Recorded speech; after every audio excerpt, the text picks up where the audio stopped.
Good morning. I'm Brady Burrell. I am coming to you from the the Morgan City Port Emergency Operations Center here in Morgan City, where today is a big day. St. Mary XL is hosting the Water Institute for Resiliency Lab planning. First of all, with me right now, I've got Dr. Monica Mancuso with St. Mary XL. Of course, you guys have been busy at this for 5 years now, since 2019. Explain the mission and the purpose of St. Mary XL. Well, St. Mary XL started off to diversify the economy. We recognized there was a general decline in the enrollment, first of all, in the schools, and then overall a general population decline. So it was like, what do we do differently? Through the generosity of the community, we hosted the Urban Land Institute, who came in and recommended a resilience lab. And since 2018, we've been trying to create readiness in our community for what that might look and sound like. And today, through the parish, instead of building a boat launch with restoration dollars that would have come to this area, we've dedicated those funds, and the parish agreed to them probably about 4 years ago, and had a public hearing to dedicate funds to do something differently. And the thing that's different is ULI recommended a resilience lab. And so today, as to how to plan that, we've garnered some expertise through Mr. Scott Hemmerling with the Water Institute, who does many of these projects, not only in our state, but in other states. So we feel like we have the best of Louisiana coming to us, meeting with stakeholders today, integrating with them to find out what it might look for our area. So at this time, I'd like to share that Scott is here to help get this underway. As Dr. Mancuso said, I'm Scott Hemmerling. I am lead scientist at the Water Institute. We're a nonprofit 501c3 located out of Baton Rouge, Louisiana. So we were basically brought in to really work with St. Mary XL to help develop a plan for the Resilience Lab.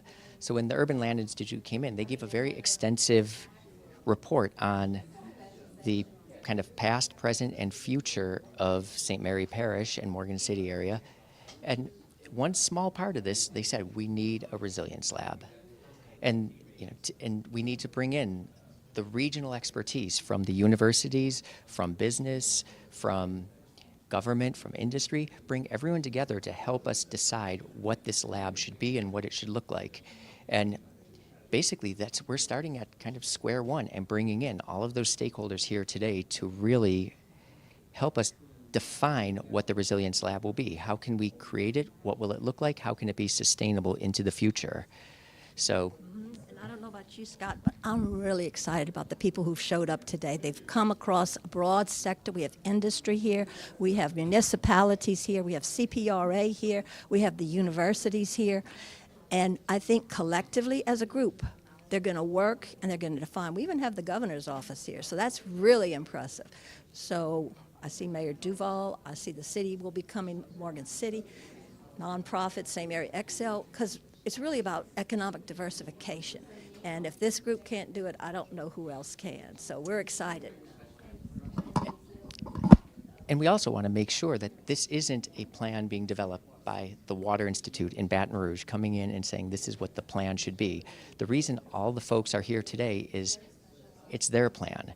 Everyone here is going to help us develop the plan over the next year, really. But this is the first of 3 larger meetings and several smaller meetings we're going to have over the next year to really make sure that the Resilience Lab captures the voices of the people. So we want to make sure, again, this isn't a plan being driven from outside of St. Mary Parish. This is a plan that is really being built from the ground up in St. Mary Parish. Of course, Dr. Mancuso, we just dealt with Hurricane Francine. The timing is obviously very coincidental, but maybe a blessing in disguise.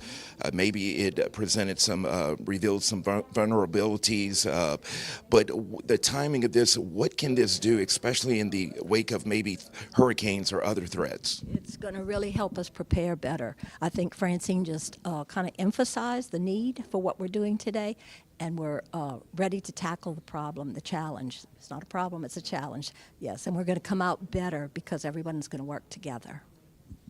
So we're going to have We're going to have a brief interview in a minute, but I think right now it's almost time to get started unless you have another question. I have one more question, Scott. What are usually the results of these resiliency labs that the Water Institute implements?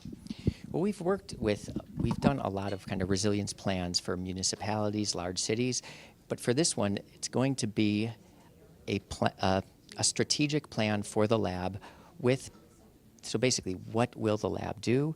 And what are the goals of it? And what are the steps we need to reach those goals? And that's going to include how do we fund it?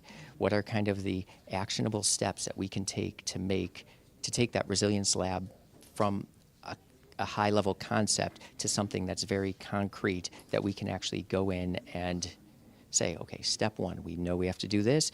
It's going to take this long to do that. So how can we fund it? How can we build